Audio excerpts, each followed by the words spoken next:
Hello साथियों, आप सभी लोगों का सक्सेस प्लेटफॉर्म 2591 पे स्वागत है। दोस्तों, इस वीडियो में हम ज्ञान बिंदु के सेट नंबर 27 को डिस्कशन करने वाले हैं। इससे पहले सेट नंबर 1 से लेके सेट नंबर 26 तक के वीडियो को डिस्कशन के साथ अपलोड किया जा चुका है। अगर आपने अभी तक उस वीडियो को नहीं देखा है, अगर चैनल पे पहली बार है तो चैनल को क्या करेंगे, सब्सक्राइब करेंगे। साथ ही अगर आपको ज्ञान बिंदु का इंडिविजुअल एक पूरा सेट चाहिए तो वीडियो के प्लेलिस्ट में जाएंगे, वहाँ पे सारे सेट को एक साथ कंपाइल करके प्लेलिस्ट में डाल दिया गया है।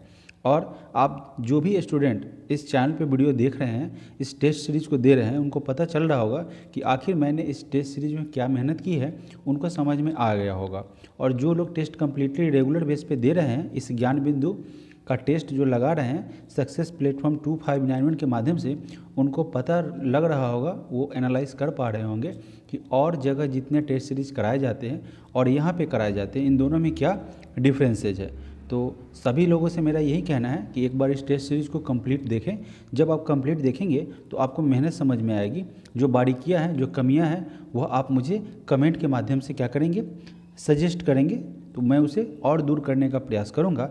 फिलहाल मेरे एंड से इस टेस्ट सीरीज़ को बेहतर से बेहतर ढंग से हल करने का प्रयास किया गया है। साथ ही आपको पता है कि बिहार दरोगा का एग्जामिनेशन 17 दिसंबर को 2 पाली में आयोजित की जाएगी, तो यह डेट भी काफ़ी नज़दीक आ गया है।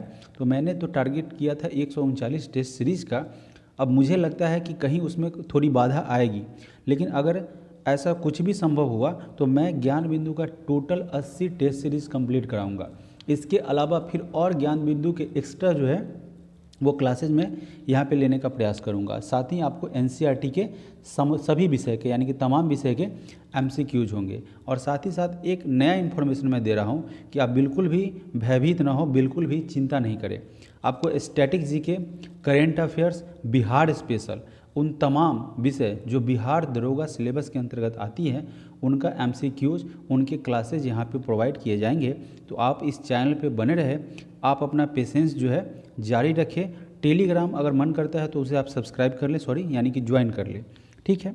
और साथ ही साथ वीडियो को दोस्तों ज़रूर कंटिन्यू देखेंगे। नहीं कंटिन्यू देखेंगे तो आप मेरे मेहनत को नहीं एनालाइज कर पाएंगे, नहीं समझ पाएंगे कि आखिर इस टेस्ट सीरीज़ जो ज्ञान बिंदु का कराया जा रहा है सक्सेस प्लेटफॉर्म और अदर जो प्लेटफॉर्म पर कराया जाए उसमें क्या डिफरेंस है। तो बेसिक डिफरेंस तभी पता चलेगा जब आप सेट पूरा लगाएंगे। इसमें मैंने आपका काफ़ी समय इंट्रोडक्शन में खर्च किया है, तो इसके लिए सॉरी।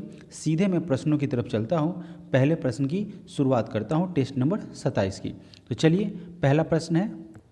पहला नंबर प्रश्न में पूछा गया कि एमील, ठीक है, एमील दुर्खिम के अनुसार धर्म की केंद्रीय विशेषता थी। एमील दुर्खिम जो है उसके अनुसार पूछा गया कि धर्म की केंद्रीय विशेषता क्या थी।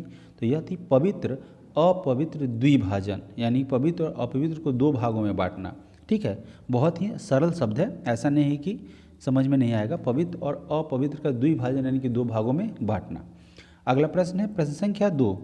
न्यायपालिका ने किस वाद के द्वारा कार्यस्थल पर महिलाओं का यौन उत्पीड़न रोकने के लिए विस्तृत दिशा निर्देश जारी किए हैं। तो यह किस वाद में किया है? तो यह किया है विशाखा बनाम राजस्थान राज्य 1997 में। इस वाद के माध्यम से जो क्या कर रही है, कोई भी कार्यस्थल पर महिलाओं के साथ जो यौन उत्पीड़न होता है उसके विषय में क्या हुआ है, दिशा निर्देश जारी किया गया है।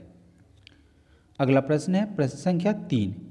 किसके लेख से पहली बार दंडनायक एवं महादंडनायक जैसे पदाधिकारी का उल्लेख मिलता है? तो यह लेख है कुषाण लेख। उस कुषाण लेख में दंडनायक एवं महादंडनायक पदाधिकारी की बारे में उसमें चर्चा की गई है। अगला प्रश्न है, प्रश्न संख्या 4। कौन एक सुमेलित है? यहाँ पे सही तरीके से कौन सुमेलित है आपको मैच करना है। तो देखिए, पहला ऑप्शन है दुमखर परियोजना। दुमखर परियोजना की बात की जाए तो यह क्या है, सिंधु नदी पर स्थित है, तो यह आपका सही है। क्योंकि आपको सुमेलित बताना था तो ऑप्शन नंबर ए आपका सही है।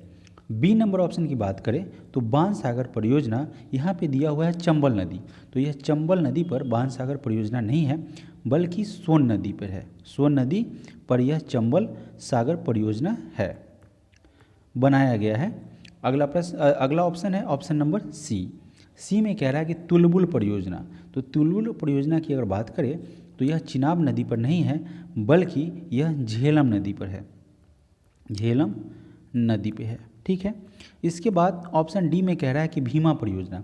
भीमा परियोजना जो है वह पुणे की जो है वह पावना और उज्जैन की कृष्णा नदी पर बनाया गया है। तो यह लंबा हो जाएगा, भीमा नदी पर नहीं है, पुणे की पावना। मैं पूरा लिख के फिर इरेज कर दूंगा। पुणे की पावना और कृष्णा की, उज्जैन की जो है कृष्णा, उज्जैन की कृष्णा नदी पर बनाया गया है। कृष्णा नदी पर बनाया गया है, या निर्माण किया गया है या निर्मित किया गया है। ठीक है, आप समझ गए। तो इसको मैं इरेज कर देता हूँ। इसका एकमात्र आंसर हो जाएगा सही, क्योंकि एक ही है, दुमखर परियोजना जो कि सिंधु नदी पर स्थित है, यह सही बताया गया है। इसके बाद हम लोगों ने सभी को क्या किया है, जो ये सब गलत थे उसको यहाँ पे करेक्ट करते हुए हम लोग आगे बढ़े हैं। चलिए बढ़ते हैं अगले प्रश्न की तरफ। प्रश्न संख्या 5। 5वें नंबर प्रश्न में क्या कह रहा है कि भारतीय संविधान में उच्चतम न्यायालय यानी कि सुप्रीम कोर्ट की बात कर रहा है, उसका परामर्शी न्याय निर्णय कहाँ से लिया गया है। तो यह लिया गया है कनाडा के संविधान से। ठीक है, यहाँ पे बी नंबर ऑप्शन आपका सही हो जाएगा। ठीक है, और बात की जाए तो यह अधिकार दिया गया है उच्चतम न्यायालय से परामर्श लेने की राष्ट्रपति को जो शक्ति प्रदान किया गया है, राष्ट्रपति के संदर्भ में अगर बात करें तो यह 143 अनुच्छेद 143 के माध्यम से किया गया है। चलिए बढ़ते हैं प्रश्न में, अगले प्रश्न की तरफ। प्रश्न संख्या 6। निम्न चीनी लेखकों को भारत आने का कौन सा क्रम सही है। यानी कि यहाँ पे ABCD दिया हुआ है, इसमें से कौन सा क्रम जो है वह सही है, यानी कि क्रमबद्ध तरीके से सुसज्जित है। तो देखिए हम डायरेक्टली आंसर पे चले जाते हैं ना। ऑप्शन सी की अगर बात करें तो यह आपका सही सुमेलित है। फाहियान कब आया था, तो फाहियान आया था चंद्रगुप्त द्वितीय के समय 5वीं ईस्वी में। ठीक है, यहाँ पे हो जाएगा 5वीं ईस्वी। ये मैं फाहियान के बारे में बता रहा हूँ। और यहाँ पे संयुगन नहीं है बल्कि क्या है, सुंगयुन। और सुंगयुन की अगर बात की जाए तो यह सुंगयुन जो है वह आया था 518 में। ठीक है, संयुगन नहीं है, सुंगयुन, ये आया था 518 में। फिर इसके बाद क्या है, ह्वेनसांग हर्षवर्धन के काल में आया था। तो यह ह्वेनसांग की अगर बात करें तो यह आया था 630 में। तो क्रम तरीके से चल रहा है, स्टेप बाय स्टेप। और इसके बाद अगर बात करें इत्सिंग की तो यह इत्सिंग आया था, इत्सिंग की अगर बात करें तो इत्सिंग आया था 672 से 695 के मध्य। तो यह आपका सही क्रमबद्ध तरीके से जो चीनी यात्री है, चीनी बौद्ध यात्री वह भारत आए थे, उनका सही क्रम है। अगला प्रश्न है प्रश्न संख्या 7। किस पंचवर्षीय योजना के तहत ऑपरेशन फ्लड अथवा श्वेत क्रांति का प्रारंभ हुआ था। तो यह जो है पंचवर्षीय योजना था, चौथी पंचवर्षीय योजना, जो कि कौन सा था 1969 से लेके 1974 तक यह चौथी पंचवर्षीय योजना थी। और उसके जरिए क्या हुआ था, श्वेत क्रांति का क्या हुआ था, प्रारंभ हुआ था। और हमसे पूछे डायरेक्टली चौथी पंचवर्षीय योजना की बात करें तो 1969 से 1974 तो हो गया, लेकिन एग्जैक्टली श्वेत क्रांति कब प्रारंभ हुआ था, तो यह हुआ था 1974 में, यानी कि चौथी पंचवर्षीय योजना के अंत में, यानी कि 1974 में यह शुरू हुआ था। और आपसे ये भी प्रश्न पूछा जा सकता है कि श्वेत क्रांति के जनक कौन थे, तो वह थे डॉक्टर वर्गीज कुरियन। वर्गीज कुरियन जो है, वर्गीज कलर चेंज कर देते हैं ना, वर्गीज कुरियन की अगर बात करें तो वह क्या थे, वर्गीज कुरियन श्वेत क्रांति के जनक थे। बढ़ते हैं अगले प्रश्न की तरफ। प्रश्न संख्या 8। 8वें नंबर प्रश्न में कह रहा है, 8वें नंबर प्रश्न में पूछ रहा है कि असत्य कथन का चयन करें, यानी कि इसमें से कौन सा कथन गलत है। 8वें नंबर प्रश्न में कह रहा है गलत कथन को चुनना है। देखिए, कत्था बनाने के लिए खैर वृक्ष की लकड़ी का प्रयोग किया जाता है, यह आपका क्या है, सही है। ऑप्शन नंबर ए आपका सही है। बी नंबर ऑप्शन में कह रहा है कि बीड़ी बनाने के लिए तेंदू वृक्ष की लकड़ी का प्रयोग किया जाता है, तो यह भी आपका ऑप्शन बी नंबर सही है। सी नंबर ऑप्शन की बात करें तो पलाश को जंगल का आग कहा जाता है, तो यह भी आपका ऑप्शन नंबर सही है। डी नंबर ऑप्शन में कह रहा है कि नागफनी एवं अकासिया शुष्क कंटीली वनस्पति के वृक्ष है। देखिए, शुष्क क्षेत्र में तो ये पाए ही जाते हैं और पूरे के पूरे कंटीली वनस्पति नहीं है, तो यहाँ डी आपका गलत हो जाएगा। ठीक है, नागफनी में थोड़े से कांटे रहते हैं, लेकिन यह पूर्णतः क्या है, कंटीली वनस्पति नहीं होती है, क्योंकि इसमें अकासिया भी है, शुष्क क्षेत्र में यह पाया जाता है। अगला प्रश्न है प्रश्न संख्या 9।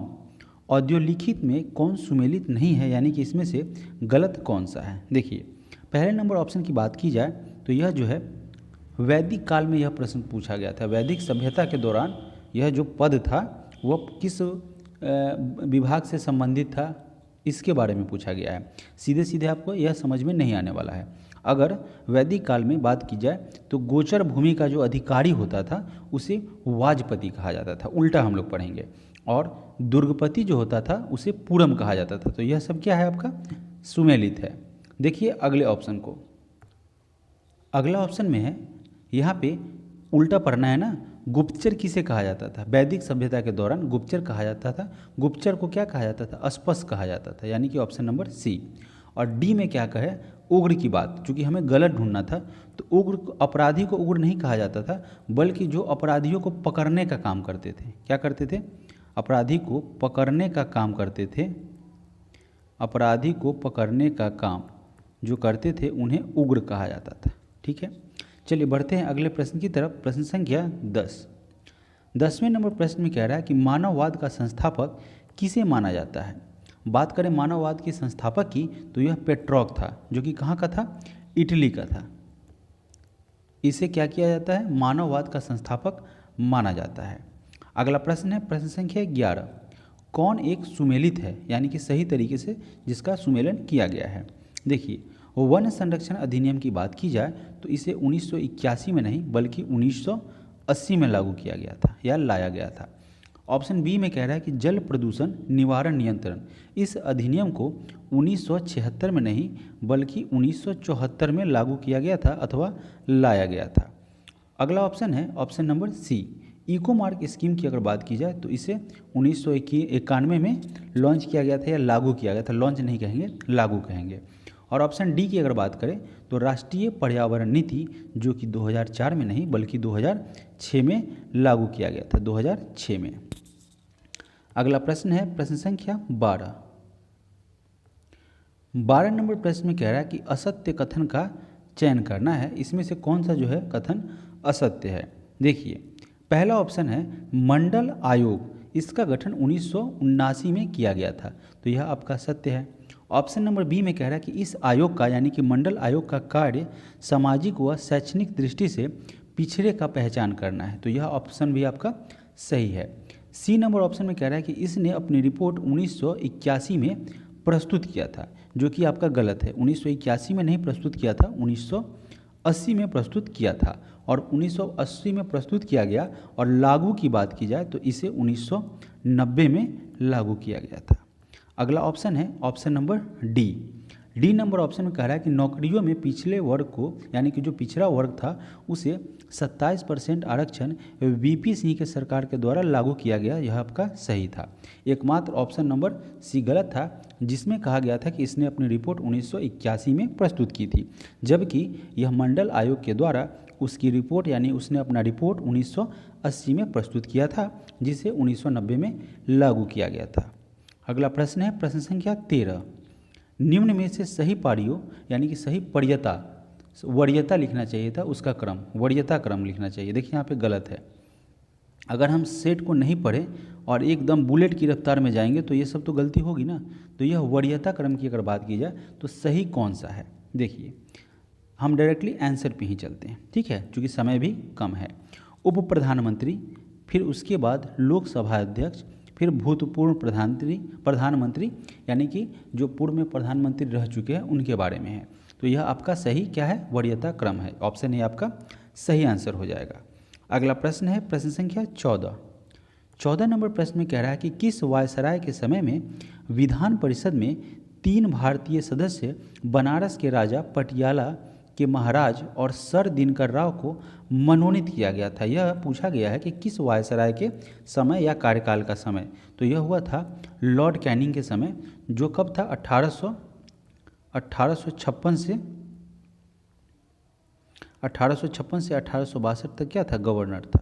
उसके समय में क्या हुआ था कि विधान परिषद में 3 भारतीय सदस्य, जिसमें बनारस के राजा, ऐसे मैं गोल कर देता हूँ, बनारस के राजा, पटियाला के महाराजा और सर दिनकर राव को मनोनीत किया गया था। आसानी से समझ में आ रहा होगा और आपको समझ में आ रहा होगा कि यहाँ पे टेस्ट सीरीज करने का क्या लाभ है। चलिए, आप सभी लोगों के सहयोग के लिए मैं एक बार धन्यवाद कहता हूँ।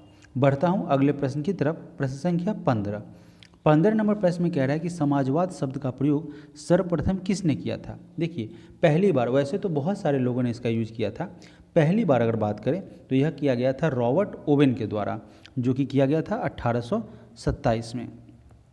अगला प्रश्न है प्रश्न संख्या 16, अपर्णा पोपट का संबंध किस खेल से है। तो यह अपर्णा पोपट जो है वह बैडमिंटन की पूर्व खिलाड़ी हैं, जो कि गुजरात से रहने वाली हैं। इनका संबंध गुजरात राज्य से है। इन्होंने क्या किया था, 9 बार राष्ट्रीय चैंपियनशिप में अपना खिताब जीता था, यानी कि 9 बार की राष्ट्रीय चैंपियन रह चुकी हैं। अगला प्रश्न है प्रश्न संख्या 17 नंबर प्रश्न में कह रहा है कि द नेमसेक निम्न में से किसकी रचना है। तो यह द नेमसेक है वह झुम्पा लाहिड़ी की रचना है, जो कि क्या है, भारतीय अमेरिकी लेखक है, भारतीय अमेरिकी लेखक है। ठीक है, चलिए बढ़ते हैं अगले प्रश्न की तरफ। प्रश्न संख्या 18 नंबर प्रश्न में कह रहा है कि प्रमुख जैन तीर्थकर शांतिनाथ 16वां का प्रतीक चिन्ह क्या है। तो इनका प्रतीक चिन्ह है हिरण। अगला प्रश्न है प्रश्न संख्या 19, विश्व का सबसे अधिक सक्रिय ज्वालामुखी निम्न में से कौन है। तो यह सबसे अधिक सक्रिय ज्वालामुखी कहने का मतलब होता है कि वहाँ पे बराबर विस्फोट होते रहता है। तो यह है आपका किलायु ज्वालामुखी, जो कि हवाई द्वीप पर स्थित है। किलायु ज्वालामुखी आपका हवाई द्वीप पर स्थित है। बढ़ते हैं अगले प्रश्न की तरफ। प्रश्न संख्या 20 नंबर प्रश्न में कह रहा है कि किस युद्ध से पिंडारियों के विरुद्ध प्रत्यक्ष कार्रवाई शुरू हुआ गया था। यानी कि पिंडारियों के बीच जो है, पिंडारियों के विरुद्ध जो है प्रत्यक्ष कार्रवाई की शुरुआत हुआ, पूछ रहा है कि वह किस युद्ध से शुरू हो गई थी। तो यह युद्ध था दोस्तों तृतीय आंग्ल मराठा युद्ध। और यह तृतीय आंग्ल मराठा युद्ध की बात करें तो यह ब्रिटिश और मराठों के बीच लड़ा गया था। ब्रिटिश और मराठों के बीच यह तृतीय आंग्ल मराठा युद्ध हुआ था। और यह हुआ कब था। तो यह हुआ था 1817 से 18 में। 1817 से 18 में यह तृतीय आंग्ल मराठा युद्ध हुआ था। अगला प्रश्न है प्रश्न संख्या 21, अंत्योदय अन्न योजना का प्रारंभ कब किया गया था। तो इसका प्रारंभ किया गया था 2000 में। ऑप्शन नंबर ए आपका सही उत्तर हो जाएगा। अगला प्रश्न है प्रश्न संख्या 22 नंबर प्रश्न में कह रहा है कि लाल किला मुकदमा में कौन से सैनिक शामिल थे। यह लाल किला जो मुकदमा हुआ था, कौन से सैनिक जो है इसमें शामिल थे। तो इसमें जो है वह शामिल थे general Shahnawaz, general GS Dhillon और जनरल प्रेम सहगल। यानी कि ऑप्शन ए नंबर जो है उसमें शामिल नहीं थे। बाद बाकी 2, 3, 4 आपका सही हो जाएगा, जो कि आप देख रहे हैं ऑप्शन नंबर डी में जिसका जिक्र किया गया है। अगला प्रश्न है प्रश्न संख्या 23 नंबर प्रश्न में कह रहा है कि इनमें से कौन जहांगीर के दरबार में चित्रकार नहीं था। अगर चित्रकार नहीं था उसकी बात कर रहा है तो वह धर्मदास था। यह चित्रकार नहीं था, वह क्या था, एक हिंदी कवि था। हिंदी कवि था, चित्रकार यह नहीं थे। हिंदी कवि थे और वह जो थे वह कबीर के शिष्य हुआ करते थे। तो कौन नहीं थे, ऑप्शन नंबर डी आपका राइट आंसर हो जाएगा, धर्मदास। अगला प्रश्न है प्रश्न संख्या 24 नंबर प्रश्न में कह रहा है कि निम्नलिखित को सूची 1 से सूची 2 के साथ मिलान करना है। पहले सूची में दिया हुआ है ये मतलब राज्यों का क्रम, ठीक है, और दूसरे में उससे संबंधित व्यक्ति, या तो संस्थापक या पहला राजा, जो समझ लीजिए। तो पहला नंबर ऑप्शन में क्या है, अवध। तो ठीक है, तो यह जो है इसका संबंध अवध से है, सआदत खां का। ठीक है, सआदत खां का यह राज्य क्षेत्र है और उससे संबंधित राजा है या वहाँ के नवाब है। तो इसका हो जाएगा ऑप्शन नंबर ए का ऑप्शन नंबर बी। हैदराबाद की अगर बात की जाए तो यह चिनकिलीज खां हो जाएगा, जिसे निजाम मुल्क के नाम से जाना जाता है। हैदराबाद के निजाम भी आप सुने होंगे बार बार। तो यह आपका इसका सही आंसर सही मैचिंग हो जाएगा। देखिए ए का 2 कहाँ पे है, यहाँ पे है, तो ए नंबर गलत हो जाएगा। फिर बी का यहाँ पे क्या हो रहा है, 1। अब बी का 1 कहाँ पे है, इस 2 जगह है। यहाँ पे बी का 3 है, तो ये भी गलत हो जाएगा। अब बात करें कर्नाटक की, तो यहाँ कर्नाटक का सदातुल्ला खान हो जाएगा, यानी कि सी का 3 हो जाएगा। ठीक है, अब देखिए सी का 3 कहाँ है, मात्र ऑप्शन नंबर सी में है, डी में नहीं है, तो डी गलत हो जाएगा। इसका राइट आंसर हो जाएगा ऑप्शन नंबर सी। अगला प्रश्न है प्रश्न संख्या 25, सिगरेट के धुएं में पाए जाने वाले निम्न में से कौन सा एक प्रमुख प्रदूषक नहीं है। प्रदूषक तो है, लेकिन यहाँ पे ये शब्द जोड़ दिया। देखिए एक एक शब्द हिंदी में अलग अलग मायने रख जाते हैं, चाहे इंग्लिश में ही। तो यहाँ पे क्या रख रहा है, प्रमुख प्रदूषक नहीं है। तो देखिए कार्बन मोनोऑक्साइड है, बेंजीन है, हाइड्रोजन साइनाइड है, लेकिन कार्बन डाइऑक्साइड उसका एक मुख्य प्रदूषक नहीं है। ऑप्शन नंबर बी सही उत्तर हो जाएगा। अगला प्रश्न है प्रश्न संख्या 26। भ्रूण के मस्तिष्क को नुकसान पहुंचाने वाला जीका वायरस किसके द्वारा होता है? तो जीका वायरस जो है वह मच्छर के कारण होता है, मच्छर के काटने से। तो ऑप्शन नंबर ए आपका सही उत्तर हो जाएगा। 27 नंबर प्रश्न में कह रहा है कि प्रतिरोधी और विसंक्रामक के रूप में प्रयोग किए जाने वाला गहरे बैंगनी रंग का यौगिक क्या होता है? वह होता है पोटेशियम पर मैग्नेट, जो कि आपका ऑप्शन नंबर सी है। अगला प्रश्न है प्रश्न संख्या 28। एक कार का एक पहिया जो सड़क पर चल रहा है, ठीक है, तो उसमें स्टेप बाय स्टेप की अगर बात की जाए तो वह क्या होगा? ठीक है, तो वह स्थैतिक घर्षण, काइनेटिक एनर्जी यानी कि काइनेटिक घर्षण, रोलिंग घर्षण। तो यहाँ पे एनर्जी का नहीं काम, घर्षण का काम हो रहा है सभी जगह। तो सबसे पहले क्या हो जाएगा आपका स्थैतिक, फिर काइनेटिक और फिर रोलिंग घर्षण। ऑप्शन नंबर बी सही उत्तर हो जाएगा। अगला प्रश्न है प्रश्न संख्या 29। भोपाल में 7वें अंतर्राष्ट्रीय धर्म सम्मेलन का उद्घाटन किसने किया था? तो इसका उद्घाटन किया गया था द्रौपदी मुर्मू के द्वारा, जो किया गया था 3 मार्च 2023 को। 3 मार्च 2023 को इसका उद्घाटन किया गया था भारत की राष्ट्रपति श्री द्रौपदी मुर्मू जी के द्वारा। अगला प्रश्न है प्रश्न संख्या 30। 30 नंबर प्रश्न में कह रहा है कि वह बल जो पृथ्वी के अपनी धुरी पर घूर्णन करने के कारण उत्पन्न होता है और हवा की दिशा को प्रभावित करता है, तो उसे क्या कहते हैं? तो आप जानते होंगे, यह प्रश्न कई बार पूछा भी गया है। उसे कोरियोलिस बल कहा जाता है। अगला प्रश्न है प्रश्न संख्या 31। जब अनेक छोटी छोटी बूंदें मिलकर एक बड़ी बूंद की रचना करती है तब ऊर्जा, तो यानी कि तब ऊर्जा क्या होता है? तब ऊर्जा क्या होगी? मुक्त होगी ना। तो यहाँ पे आंसर हो जाएगा इसका मुक्त। ठीक है, मुक्त हो जाएगा इसका आंसर। देखते हैं ऑप्शन को। देखिए यहाँ पे ऑप्शन ए में क्या कह रहा है? मुक्त होती है, तो ए आपका सही आंसर हो जाएगा। अगला प्रश्न है प्रश्न संख्या 32। हाल ही में रॉयल चैलेंजर्स बेंगलोर की टीम का मेंटर महिला प्रीमियर लीग में किसे नियुक्त किया गया है? तो वह नियुक्त किया गया है सानिया मिर्जा का। हालांकि मुझे नहीं पता, मैं इस पर कोई विरोध नहीं करूंगा, क्योंकि मेरा चैनल है एजुकेशन चैनल, विरोध का कोई चैनल नहीं है। सानिया मिर्जा का संबंध क्रिकेट से नहीं है, और यहाँ पे इन्होंने इसे क्या किया है? मेंटर नियुक्त किया है। तो मेंटर का काम जरूरी नहीं होता है कोच का काम सिखाना होता है, तो मेंटर तो कोई भी हो सकता है। चलिए ये भी ठीक है, तो इसका लेकिन राइट आंसर हो जाएगा सानिया मिर्जा। अगला प्रश्न है प्रश्न संख्या 33। सेबी के संबंध में निम्न में से कौन सा कथन असत्य है, यानी कि गलत statement? Security exchange board of India यानी कि सेबी के बारे में गलत कौन सा इसमें ऑप्शन में कह रहा है? ऑप्शन नंबर ए में कह रहा है कि इसकी स्थापना 12 अप्रैल 1988 को किया गया था, जो कि सही है। बी नंबर ऑप्शन में कह रहा है कि इसका मुख्यालय मुंबई में है, तो यह भी सही है।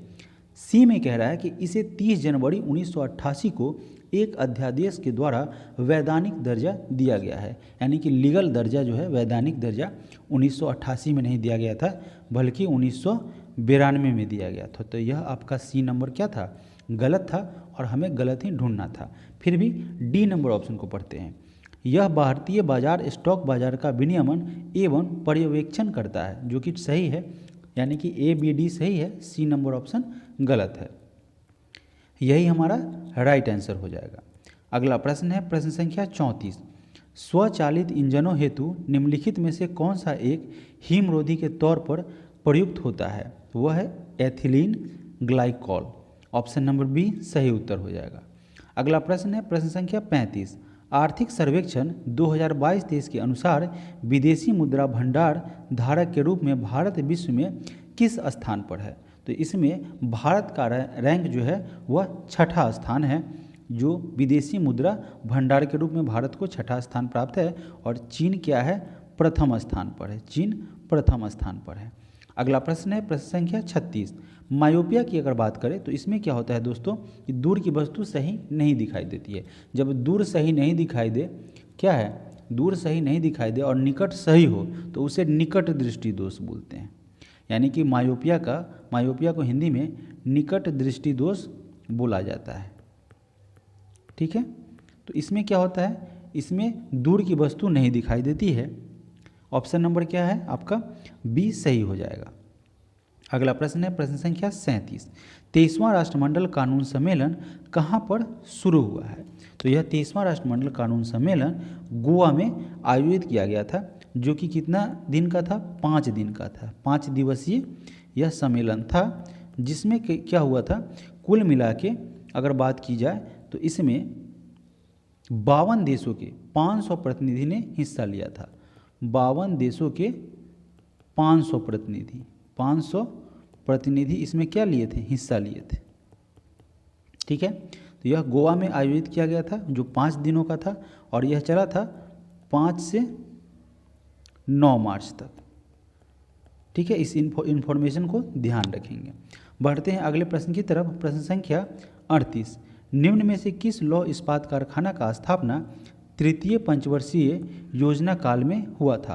तो इसमें से तृतीय पंचवर्षीय योजना के दौरान किस इस्पात कारखाना का स्थापना हुआ था, ऐसा आपको बताना है। तो यह हुआ था बोकारो स्टील प्लांट का। ठीक है, बोकारो स्टील प्लांट की अगर बात की जाए तो इसकी स्थापना 1965 में हुई थी। और तृतीय पंचवर्षीय योजना की अगर हम बात कर ले कि यह तृतीय पंचवर्षीय योजना से कब तक था, तो यह था आपका 1961 से 1966। इसी के मध्य जो है वह 1965 में बोकारो स्टील प्लांट की स्थापना की गई थी। इसके अलावा अगर हम बात करें तो भिलाई इस्पात संयंत्र की स्थापना 1955 में किया गया था। 1955 में किया गया था। हिंदुस्तान स्टील लिमिटेड राउरकेला की स्थापना 1954 में किया गया था। 1954 में किया गया था। इसके अलावा हिंदुस्तान स्टील लिमिटेड दुर्गापुर की स्थापना की बात करें तो इसकी स्थापना 1950 में किया गया था। 1950 में किया गया था। और बोकारो स्टील प्लांट की स्थापना 1965 में की गई थी, जो कि तृतीय पंचवर्षीय योजना के बीच था। ठीक है ना, और तृतीय पंचवर्षीय योजना 1961 से 66 था। चलिए अगला प्रश्न है प्रश्न संख्या 39।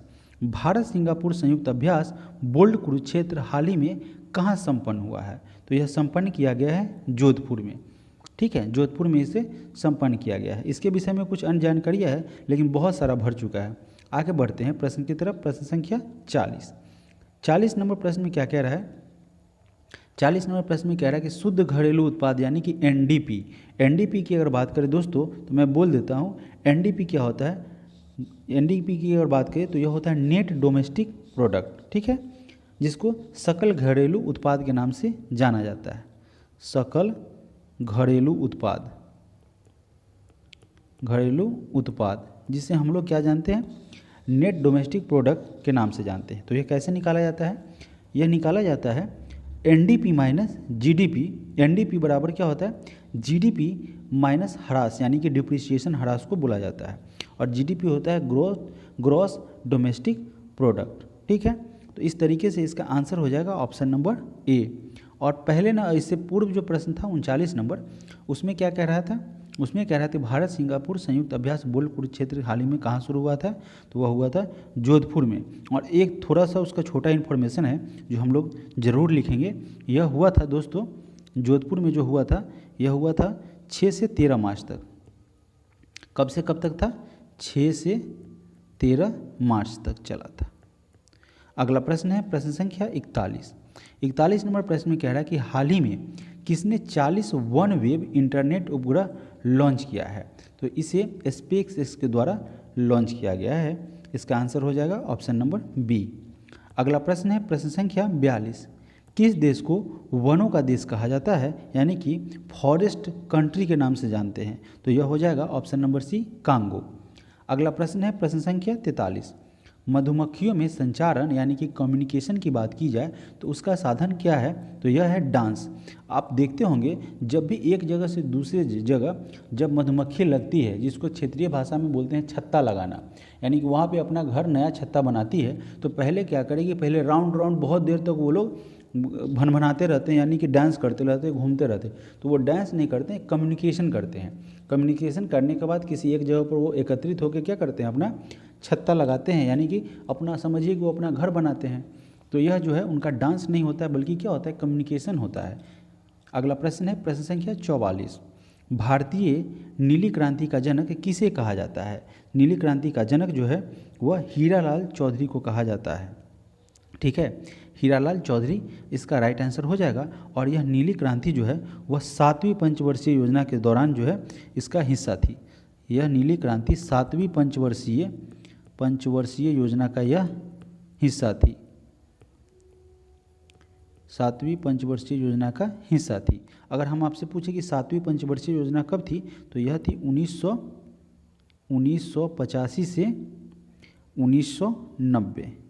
ठीक है, यह 7वीं पंचवर्षीय योजना का हिस्सा थी और इस नीली क्रांति के जनक थे हीरालाल चौधरी, जो कि बंगाल के थे।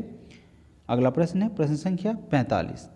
45 नंबर प्रश्न में पूछा गया कि हाल ही में न्यूजीलैंड के किस द्वीप पर 7.1 तीव्रता का भूकंप आया था? तो यह आया था न्यूजीलैंड का द्वीप है जिसे केरमाडेक द्वीप के नाम से जानते हैं, वहाँ पर यह 7.1 तीव्रता वाला भूकंप आया था। बढ़ते हैं अगले प्रश्न की तरफ। प्रश्न संख्या 46। स्विस कंपनी IQ एयर की अगर बात करें, ऐसे होता है IQ एयर। ठीक है, यह स्विस कंपनी है। उसके द्वारा प्रकाशित वैश्विक वायु गुणवत्ता अध्ययन के अनुसार प्रदूषित देशों में भारत को कौन सा स्थान दिया गया है? तो इसमें भारत को 8वां स्थान मिला है।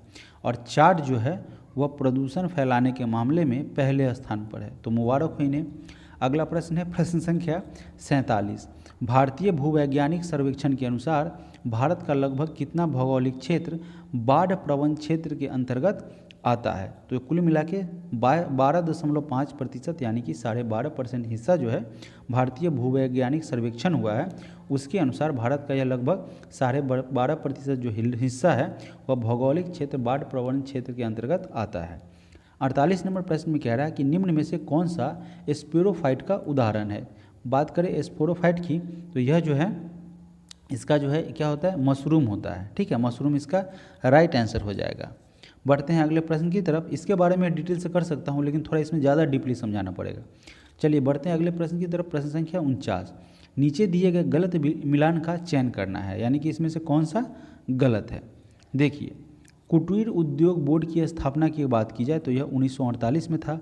लघु उद्योग बोर्ड 1954 में था। अखिल भारतीय हथकरघा बोर्ड की अगर बात की जाए तो यह 1950 में था। ठीक है, और अखिल भारतीय खादी ग्रामोद्योग की बात की जाए तो यह क्या है?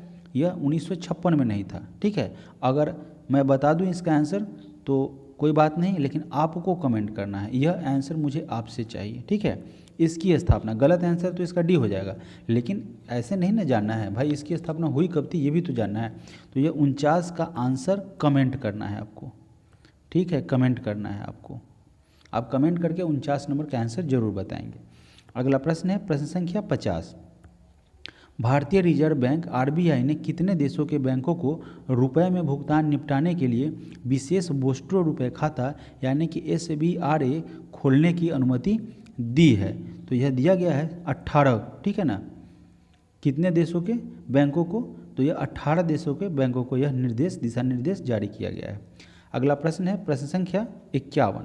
संविधान में महाभियोग शब्द का प्रयोग किसके लिए किया जाता है? तो महाभियोग राष्ट्रपति पर लगाया जाता है और आर्टिकल 61 के अनुसार, यानी कि अनुच्छेद 61 के अनुसार।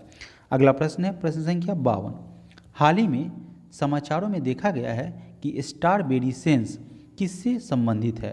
तो यह स्टारबेरी सेंस जो है इसका संबंध अंतरिक्ष मिशन से है, ऑप्शन नंबर ए। अगला प्रश्न है प्रश्न संख्या 53। सभी कवक सदैव क्या होते हैं? तो मृतोपजीवी होते हैं। अगला प्रश्न है प्रश्न संख्या 54। मनिक साहा ने 8 मार्च 2023 को किस राज्य में लगातार दूसरी बार मुख्यमंत्री पद की शपथ ली है, यानी कि उसका क्या किया है, वह मुख्यमंत्री बने हैं? तो यह हो जाएंगे त्रिपुरा के मुख्यमंत्री मनिक साहा, ऑप्शन नंबर डी। अगला प्रश्न है प्रश्न संख्या 55।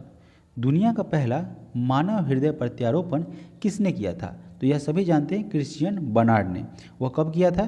3 दिसंबर 1967 को। कहाँ किया था? साउथ अफ्रीका में किया था। साउथ अफ्रीका में किया था। साउथ अफ्रीका के कहाँ पे किया था? तो केप टाउन में किया था। केप टाउन में किया था। TOWN होता है, TOWN, कितना गंदा लिख रहे हैं ना, केप टाउन, TOWN में, केप टाउन में किया गया था क्रिश्चियन बर्नार्ड के द्वारा। अगला प्रश्न है प्रश्न संख्या 56 नंबर प्रश्न में कह रहा है कि 7 मार्च 2023 को 100वें जन औषधि केंद्र का शुभारंभ स्वास्थ्य और परिवार कल्याण मंत्री मनसुख मंडाविया ने किस स्थान पर किया था? तो यह किया है बेंगलुरु में, ऑप्शन नंबर डी। अगला प्रश्न है प्रश्न संख्या 57, उपकला ऊतक को प्रभावित करने वाले कैंसर को क्या कहा जाता है? तो इसे कहा जाता है कार्सिनोमास, कार्सिनोमास के नाम से जानते हैं। यह क्या करता है? यह उपकला ऊतक क्या होता है? तो यह समस्त पाचन प्रणाली जब मुख्य भाग से शुरू होती है और मल द्वार तक जाती है, उस सभी जो है पार्ट्स को, पूरे भाग को क्या करती है, यह घेरे हुए रहता है, आच्छादित किए हुए रहता है इस प्रकार से, मतलब उसके सबके ऊपर लेयर बनाया रहता है, ठीक है, एक लेयर बनाया हुआ रहता है, आच्छादित रहता है, उसी को उपकला ऊतक कहते हैं। और उपकला ऊतक को प्रभावित करने वाला जो कैंसर होता है वह होता है कार्सिनोमास। बढ़ते हैं अगले प्रश्न की तरफ, प्रश्न संख्या 58, इनमें से कौन सा भारत का पहला रिएक्टर है जिसे यूरेनियम 233 को ईंधन के रूप में उपयोग करने के लिए डिज़ाइन किया गया है? तो यह है आपका कामिनी, ठीक है, यह कामिनी एक रिएक्टर है, भारत का पहला रिएक्टर जिसमें यूरेनियम 233 ईंधन के रूप में यूज किया जाता है, यानी कि यूज करने के लिए इसे डिज़ाइन किया गया है। अगला प्रश्न है प्रश्न संख्या 59, आरोहण की अगर बात की जाए तो आरोहण मूल यानी कि क्लिम्बिक रूट की बात की जाए तो वह पाई जाती है, कहाँ पाई जाती है? पान में पाई जाती है। इसका आंसर हो जाएगा पान। देखते हैं ऑप्शन नंबर कहाँ पे है, ऑप्शन नंबर ए में है पान, ऑप्शन ए आपका सही आंसर हो जाएगा। अगला प्रश्न है प्रश्न संख्या 60, पासपोर्ट वर्ल्ड इंडेक्स 2023 में भारत का स्थान क्या है? यह 2023 पासपोर्ट वर्ल्ड इंडेक्स है जिसमें भारत का स्थान 144वां है। अगला प्रश्न है प्रश्न संख्या 61, जापान को इसमें प्रथम स्थान दिया गया है, ठीक है, आप इसे एक बार रीचेक कर लेंगे कहीं गलत ना हो आंसर, तो जापान शायद प्रथम स्थान पर है और भारत का 144वां स्थान है।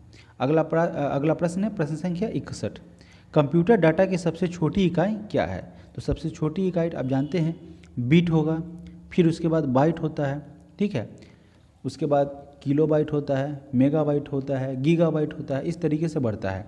अगला प्रश्न है प्रश्न संख्या 62, a matter of the heart education in India नामक पुस्तक निम्नलिखित में से किसने लिखी है? इस पुस्तक को जो है अनुराग बेहर के द्वारा लिखा गया था, अनुराग शायद बोहर होता है, एक बार आप देख लेंगे, अनुराग बोहर होता है शायद, तो यह अनुराग बेहर के द्वारा लिखा गया है। अगला प्रश्न है प्रश्न संख्या 63 नंबर में पूछा गया है कि ऑक्जेलिक एसिड यानी कि H2C2O4 में कार्बन की ऑक्सीकरण संख्या जो है वह क्या होती है? तो आप रट्टा मार लेंगे, इसका 3 होता है, लेकिन भाई होता कैसे है तो चलिए ये भी बता ही देते हैं।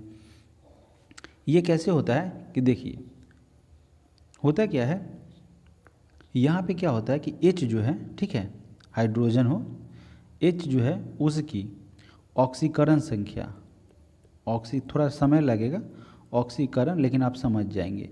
H की ऑक्सीकरण संख्या क्या होती है? H की ऑक्सीकरण संख्या जो है वह होती है +1, ठीक है।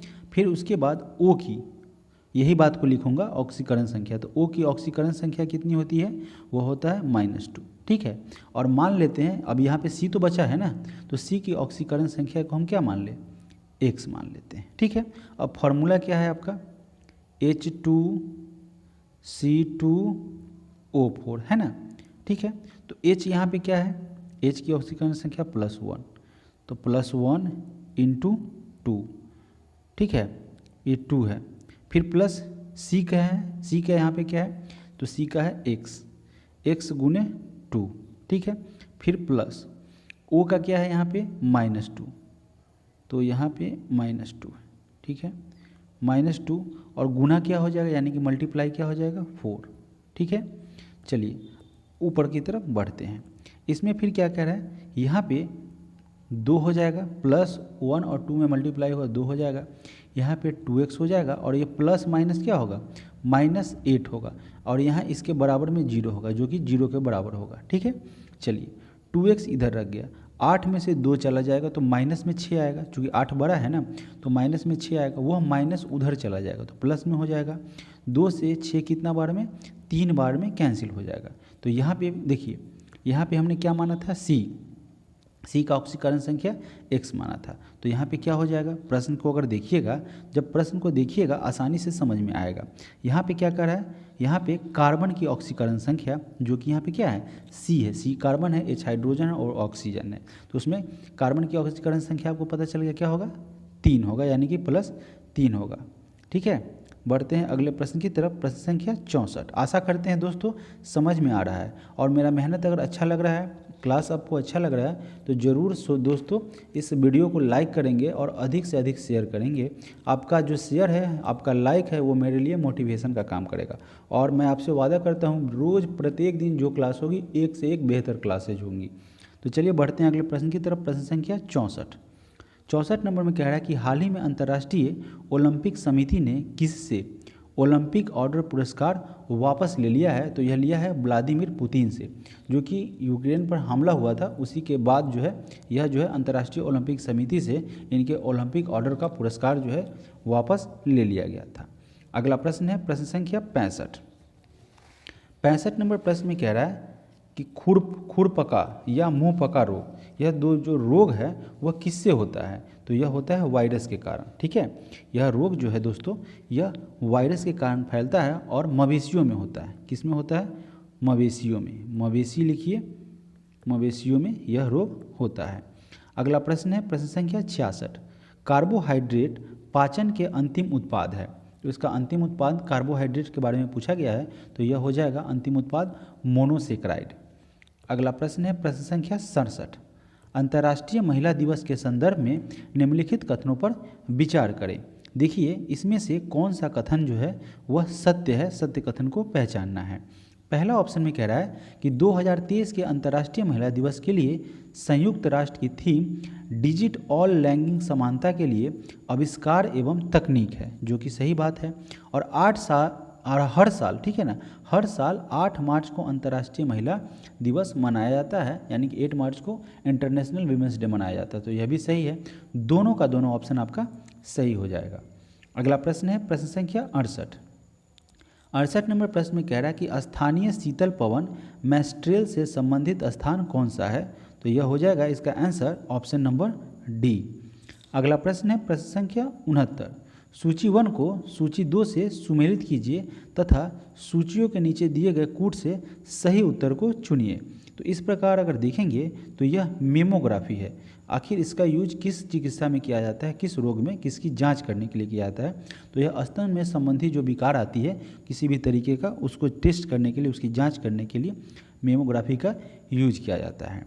एंजियोग्राफी की अगर बात की जाए तो यह जो है रुधिर वाहिकाओं से संबंधित परेशानी में उनमें क्या किया जाता है, इसका यूज किया जाता है।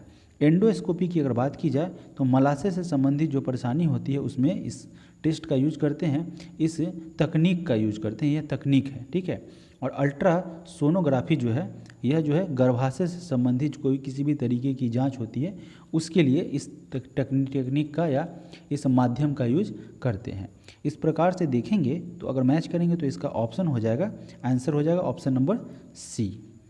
अगला प्रश्न है प्रश्न संख्या 70 नंबर प्रश्न में कह रहा है कि महिला के लिए चक्का डिस्कस का वजन कितना होता है। तो 1 किलो होता है और यह 2 किलो वजन जो है वह पुरुष के लिए होता है।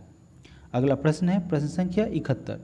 अरहर का जन्म स्थान कहाँ माना गया है, यानी कि यह इसकी शुरुआत जो है अरहर का कहाँ से माना गया है। तो यह अफ्रीका से शुरू हुआ है। अगला प्रश्न है प्रश्न संख्या 72। भारत के निम्न लौह एवं इस्पात केंद्रों में कौन कोयला क्षेत्रों में काफ़ी दूर स्थित है, यानी कि कौन कोयला के क्षेत्र में काफ़ी दूर तक स्थित है। तो यह हो जाएगा ऑप्शन नंबर डी, भद्रावती। बढ़ते हैं अगले प्रश्न की तरफ, प्रश्न संख्या 73 नंबर प्रश्न में कह रहा है कि किस शासक के सेनापति बिमल शाह में माउंट आबू पर, शाह में नहीं शाह ने होना चाहिए, ठीक है, शाह ने माउंट आबू पर प्रसिद्ध जैन मंदिर का निर्माण करवाया था। तो यह किसके शासक का जो है सेनापति था, भीम प्रथम का। अब अगला प्रश्न है प्रश्न संख्या 74। राष्ट्रपति से संबंधित अनुच्छेद का सही मिलान करना है। तो पहला नंबर ऑप्शन में कह रहा है कि निर्वाचन की जो रीति है उसका जो है संबंध आर्टिकल 55 से है, यानी कि option number 4। B number option में कह रहा है कि निर्वाचन संबंधी, तो इसका जिक्र है आर्टिकल 54 में। बी का ऑप्शन 2 हो जाएगा। पुनर्निर्वाचन की प्रक्रिया है वह आर्टिकल 57 में वर्णित है, यानी कि निहित है। और पदावधि की बात की जाए तो इसका जिक्र जो है अनुच्छेद 56 में किया गया है। इस प्रकार से अगर आप ऑप्शन को मैच करते हैं तो यहाँ पे क्या होता है, ए का 4 कहाँ पे है आपका, बी में नहीं है और डी में नहीं है। फिर बी का 2 होता है, तो बी का 2 कहाँ है, यहाँ है, 4 में नहीं है, सी में है, यानी कि ए सी ठीक है। फिर उसके बाद सी का 3rd हो जाता है, तो सी का 3rd यहाँ है और यहाँ है, यहाँ तो नहीं है, तो सी कट जाएगा। ऑप्शन ए आपका सही उत्तर हो जाएगा। अगला प्रश्न है प्रश्न संख्या 75 में कह रहा है कि 1917 में जब एनी बेसेंट को गिरफ्तार किया गया था तो विरोध में किसने अपने सर की उपाधि यानी कि नाइटहुड वापस कर दी थी। तो यह जो है वापसी किया गया था एनी बेसेंट की गिरफ्तारी के जवाब में एस सुब्रमण्यम अय्यर के द्वारा। अगला प्रश्न है प्रश्न संख्या 76, किस मौर्य शासक के मंत्रिपरिषद का प्रधान खल्लाटक था। तो यह था आपका बिंदुसार, ठीक है, यह मौर्य शासक था, उसके मंत्रिपरिषद का जो प्रधान होता था उसे खल्लाटक कहा जाता था, तो वह बिंदुसार हो जाएगा, ठीक है। यह बिंदुसार मौर्य शासक था उसी के कार्यकाल में। अगला प्रश्न है प्रश्न संख्या 77, निम्न में से किस संघ का गठन डॉक्टर भीमराव अंबेडकर के द्वारा नहीं किया गया था। तो यह है option number D Harijan Sevak Sangh, ठीक है। इसका जो है गठन महात्मा गांधी के द्वारा किया गया था, महात्मा गांधी के द्वारा इसका हरिजन सेवक संघ का गठन किया गया था। और यह जो समाज समता संघ है, बहिष्कृत हितकारिणी सभा है और इंडिपेंडेंट लेबर पार्टी है, इस सब का जो है गठन डॉक्टर भीमराव अंबेडकर के द्वारा किया गया था। 78 नंबर प्रश्न में कह रहा है कि निम्न में से कौन रबी फसल का उदाहरण नहीं है। तो अगर बात की जाए कपास की तो यह रबी फसल का उदाहरण नहीं है, बल्कि सरसों, आलू और अलसी यह सब रबी फसल के उदाहरण हैं। कपास जो है वह क्या है आपका खरीफ फसल है, खरीफ फसल है जिसे नकदी फसल के नाम से भी जानते हैं, नकदी फसल के नाम से भी जाना जाता है। अगला प्रश्न है प्रश्न संख्या 79, किस धर्म के अनुयायी एक ईश्वर अहूर को मानते थे। तो यह पारसी जो है, पारसी धर्म के अनुयायी जो थे यानी कि फॉलोअर जो थे वह एक ईश्वर किसे अहूर को मानते थे। Option number C.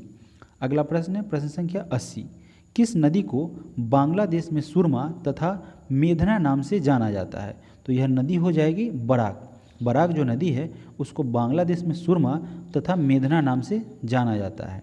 अगला प्रश्न है प्रश्न संख्या 81, महमूद गजनी ने नागरकोट के विरुद्ध हमला कब किया था। तो उन्होंने यह हमला 1008 ईस्वी में किया था। Option number D. अगला प्रश्न है प्रश्न संख्या 82, किस प्रोजेक्ट के तहत महाराष्ट्र के नक्सल प्रभावित जिलों में सड़कों का निर्माण कार्य संपन्न किया गया था। तो यह जो प्रोजेक्ट की बात करें यह प्रोजेक्ट था प्रोजेक्ट हीरक। ऑप्शन नंबर ए सही उत्तर हो जाएगा। अगला प्रश्न है प्रश्न संख्या 83, फोर्ट विलियम कलकत्ता का प्रथम प्रेसिडेंट कौन था। तो इसका प्रथम प्रेसिडेंट था Charles Eyre. Option number B सही उत्तर हो जाएगा। और यह कब हुआ था, यह 10 जुलाई 1800 की इसकी स्थापना की गई थी, 10 जुलाई 1800 को। अगला प्रश्न है प्रश्न संख्या 84, कम्युनिस्ट इंटरनेशनल के नेतृत्व वर्ग में चुने जाने वाले पहले भारतीय कौन थे। तो यह थे मानवेंद्र नाथ राय, जिनको क्या किया गया था, कम्युनिस्ट इंटरनेशनल के नेतृत्व था उस वर्ग में चुने जाने वाले यह पहले भारतीय थे। अगला प्रश्न है प्रश्न संख्या 85, असत्य मिलान का चयन करना है, यानी इसमें से कौन सा आपका गलत है। विक्रम संवत की अगर शुरुआत करें तो इसकी तिथि है 57 ईसा पूर्व, जो कि क्या है आपका सही है। शक संवत जो है इसकी तिथि जो है निर्धारित होती है 78 ईस्वी में, यह शुरू हुआ था 78 ईस्वी में। और कलचूरे चेदी संवत की अगर बात की जाए तो यह 248 से 49 ईस्वी, यह भी आपका सही है। और गुप्त संवत की अगर बात की जाए तो यह 319 ईस्वी पूर्व नहीं बल्कि 320 ईस्वी पूर्व है, ठीक है, इसकी शुरुआत। अगला प्रश्न है प्रश्न संख्या 86, पाइक विद्रोह या पाइका विद्रोह को कब पूर्णतः दमन कर दिया गया था। तो इसका दमन किया गया था 1825 में। अगला प्रश्न है प्रश्न संख्या 87, 87 नंबर प्रश्न में कह रहा है कि 1823 ईस्वी के अनुज्ञप्ति नियम का संबंध किससे है। तो इसका संबंध जो है, बात की जाए 1823 के अनुज्ञप्ति नियम, उसका संबंध प्रेस से है। कांग्रेस के किस अधिवेशन में पूर्ण स्वाधीनता का मांग किया गया था। तो यह था 1927 में मद्रास अधिवेशन में। ठीक है, मद्रास अधिवेशन 1927। ऑप्शन नंबर सी आपका सही उत्तर हो जाएगा। अगला प्रश्न है प्रश्न संख्या 89। गांधी एंड बॉम्बे पुस्तिका किसके द्वारा लिखा गया था। तो इसे लिखा था गोपाल स्वामी ने। Option number A. अगला प्रश्न है प्रश्न संख्या 90। तमिल में पेट शब्द निम्नलिखित में से किसके लिए प्रयोग में लाया जाता है। तो यह पेट शब्द जो है वह बस्ती के लिए यूज करते हैं, बस्ती को पेट के नाम से बुलाते हैं। Option number A. अगला प्रश्न है प्रश्न संख्या 91। तीसरी अनुसूची में विभिन्न पदाधिकारियों के द्वारा ली जाने वाली शपथों एवं प्रतिज्ञानों में किस संविधान संशोधन के द्वारा जोड़ा गया कि वे भारत की एकता और अखंडता की रक्षा के लिए वचनबद्ध होंगे। तो यह जोड़ा गया 16वां संशोधन। ठीक है, 16वां संशोधन जो कि कब हुआ था, 17 जून 1995 को हुआ था। ऑप्शन नंबर ए आपका करेक्ट आंसर हो जाएगा। यह कब हुआ था, 17 जून 1995 को। अगला प्रश्न है प्रश्न संख्या 92 नंबर प्रश्न में कह रहा है कि कौन सा एक सुमेलित नहीं है, यानी कि इसमें गलत है। ठीक है, इस शब्द को किस व्यक्ति के द्वारा बोला गया है, उसमें आपको सही सही मैच करना है। पारिस्थितिकी तंत्र की अगर बात करें, पारिस्थितिकी तंत्र की, तो यह शब्द को, इस शब्द का उपयोग पहली बार टांसले ने किया था। और इकोलॉजी शब्द को पहली बार अर्नेस्ट हेकल के द्वारा यूज किया गया था। हरित विकास की अगर बात की जाए तो इस शब्द का जो है सबसे पहले प्रयोग WM एडम्स ने किया था, यानी कि ऑप्शन नंबर सी का भी आपका यह सही मैच है। डी नंबर और ऑप्शन की बात करें जैव विविधता, ठीक है, उसका प्रयोग जो है वाल्टन जी रोजेन के द्वारा किया गया था, जबकि यहाँ पे एडवर्ड्स स्वयं दिया गया है। तो इस जैव विविधता शब्द को पहली बार लिख देते हैं वाल्टर जी रोजेन के द्वारा किया गया था। वाल्टर जी रोजेन ने इस शब्द का पहली बार यूज किया था, और किया था कब किया था, 1985 में। अगला प्रश्न है प्रश्न संख्या 93। भाग्यम तेल क्षेत्र किस राज्य में अवस्थित है। तो यह भाग्यम तेल क्षेत्र जो है जो राजस्थान में पड़ता है। अगला प्रश्न है प्रश्न संख्या 94। प्रथम विश्व युद्ध के समय धुरी राष्ट्र में कौन सा देश शामिल नहीं था। तो उस समय धुरी राष्ट्र में फ्रांस सम्मिलित नहीं था। अगर आपसे पूछा जाए कि प्रथम विश्व युद्ध कब हुआ था, तो यह 28 जुलाई 1914 से 11 नवंबर, ठीक है, 11 नवंबर 1918 तक प्रथम विश्व युद्ध लड़ा गया था या चला था। अगला प्रश्न है प्रश्न संख्या 95। भारतीय संविधान में सामाजिक, आर्थिक एवं राजनीतिक न्याय के तत्वों को किससे ग्रहण किया गया है। इसे ग्रहण किया गया है रूसी क्रांति से, जो कि 1917 के दौरान हुआ था। रूसी क्रांति से 1917 के दौरान। अगला प्रश्न है प्रश्न संख्या 96। इस प्रश्न को खुद से सॉल्व करेंगे। अगला इसके बाद 97 नंबर प्रश्न में क्या है कि F216 L बराबर क्या होगा, इसे भी आप खुद से सॉल्व कर लेंगे। ठीक है, आसान प्रश्न है, खुद से सॉल्व कर लेंगे, नहीं आएगा तो फिर भी बता दे रहा हूँ। F का वैल्यू क्या होता है, 6 होता है, यानी कि अल्फ़ाबेटिकल नंबर में F का सीक्वेंस 6ठा होता है, और यह 6 का क्यू है। ठीक है, तो L का क्या होगा, 12 हो जाएगा। तो 12 का 144 होता है, और 144 को फिर 12 से, यानी कि 12 का क्यू करेंगे तो यह 1728 हो जाएगा। ठीक है, तो यह आपका आंसर है। 98 नंबर प्रश्न में कह रहा है कि किसी वस्तु को 524 रुपये में बेचने से उतना ही लाभ होता है जितना उसे 452 रुपये बेचने से हानि होता है। तो दोस्तों जो भी सॉल्व करने वाला है मैं उसे सॉल्व नहीं कर रहा हूँ, लेकिन जो इजीली बन रहा है उसे मैं बता देता हूँ, ताकि इस तरीके की परेशानी एग्जामिनेशन में आपको नहीं हो।